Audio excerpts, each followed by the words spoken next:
Scumbag! Come in! One more! Imagine four young men from a small working-class town called Liverpool who started out playing music in dingy little bars with whatever equipment they could find, suddenly becoming the center of the universe. The Liverpool accent, so the way you say some of the words. You know, you say grass instead of grass. They weren't just a band. They were a cultural phenomenon that redefined how people listened to music, how they dressed, and how they viewed life itself. The Beatles wasn't just a name. It was a symbol of a revolution.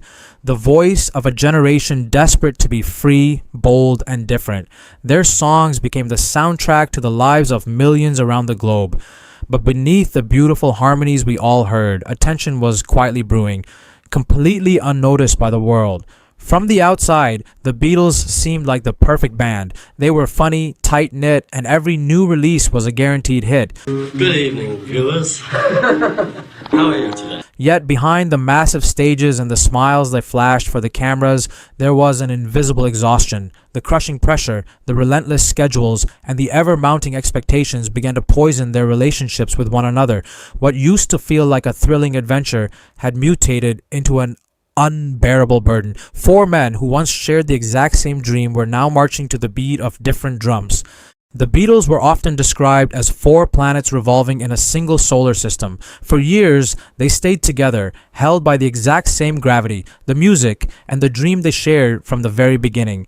But as time went on, that orbit began to shift. John, with his sharp, wild intellect, Paul, with his perfectionist ambition, George, on a quest for inner peace and spirituality, and Ringo, who just wanted everything to go back to the simple days. Now, our host for this evening, the Bony Rolls. They were still together, but no longer moving in the same direction, and therein lies both the beauty and the tragedy. The story of the Beatles isn't just about fame, it's about how something built with love, grit, and massive dreams can slowly crumble when time, ego, and change enter the equation.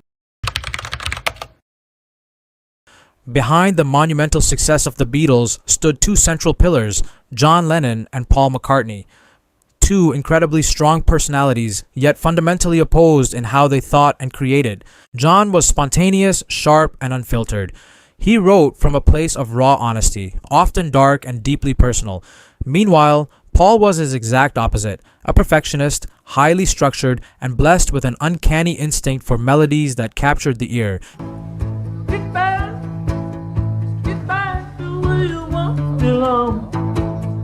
When these two polar opposites collided, they forged something entirely transcendent. They completed each other like two inseparable sides of the same coin. When they first crossed paths in 1957, Paul was instantly captivated watching John perform with his small band, the Quarrymen. John, being slightly older, saw massive potential in Paul, even though he was initially reluctant to share the spotlight. But that was the spark, a friendship built on mutual admiration, which also planted the tiny seeds of a rivalry that would continue to grow between them. Every time John wrote something powerful, Paul would fire back with a sweeter, yet equally undeniable track. This constant one-upmanship forced them to evolve and became the primary fuel for the Beatles' early explosive success. But eventually, that delicate balance began to tip. John became increasingly drawn to experimental and emotionally raw songwriting, while Paul desperately wanted to hold on to the beauty of melody and tight, cohesive structures. They no longer sat side by side writing songs together like they used to. Beneath the sonic harmony, a very real distance had formed.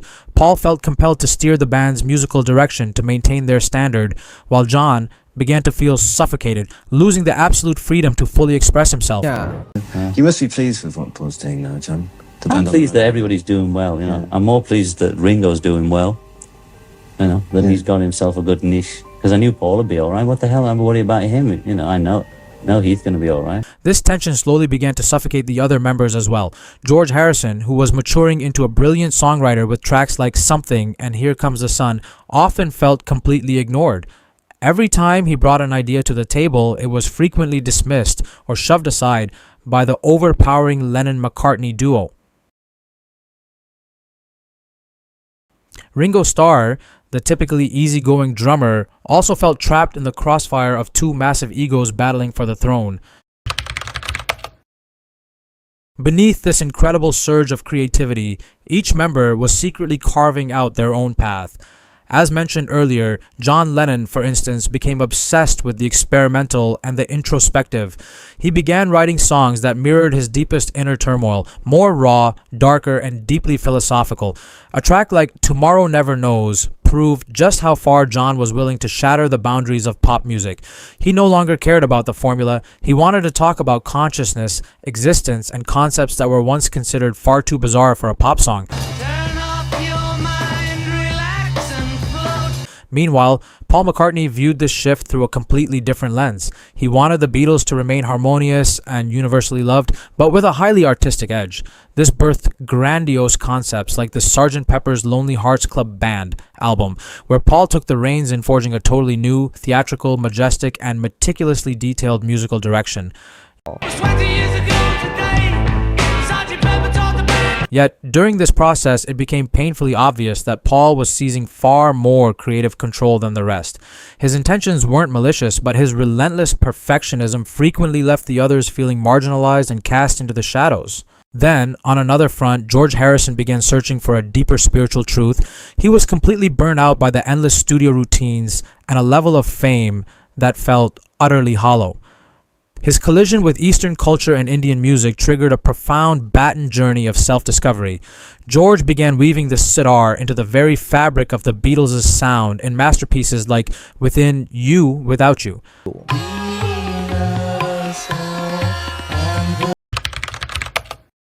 Brian Epstein wasn't just their manager. He was, in many ways, the parental figure of the Beatles.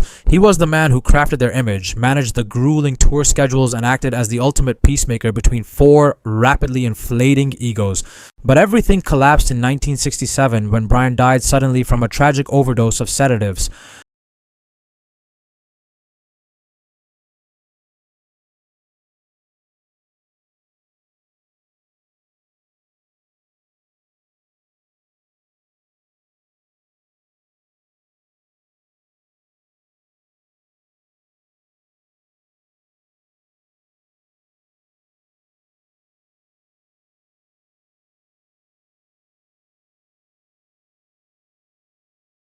Without Brian, the Beatles were left completely rudderless. There was no longer a stabilizing force to calm the storm when conflicts erupted, or to ensure that every decision remained professional.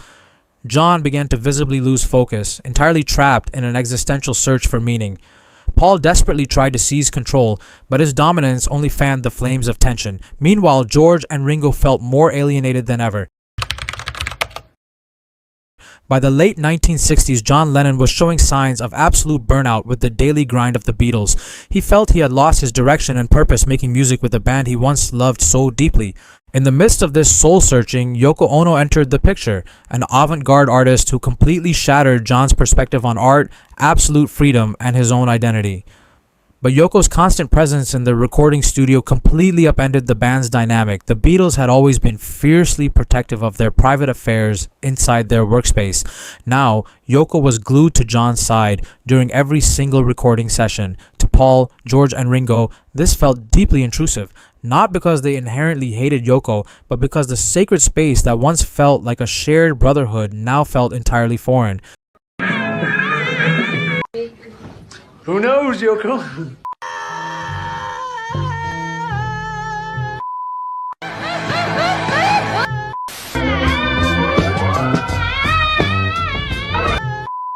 Anybody else want a drink? Yes, please. They broke up because Yoko sat on an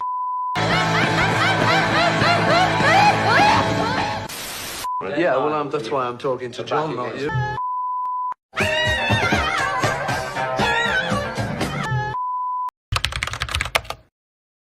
In 1970, the world was blindsided by the one headline fans thought they'd never see. Paul McCartney officially announced his departure from the Beatles.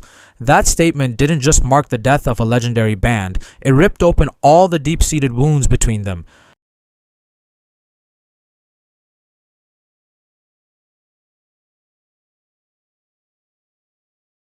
Beneath the massive egos and colliding trajectories, all that remained was silence. Four men who were once united by a single dream were now standing on entirely different roads. Following the fracture, John, Paul, George, and Ringo walked away, continuing their solo legacies entirely on their own terms.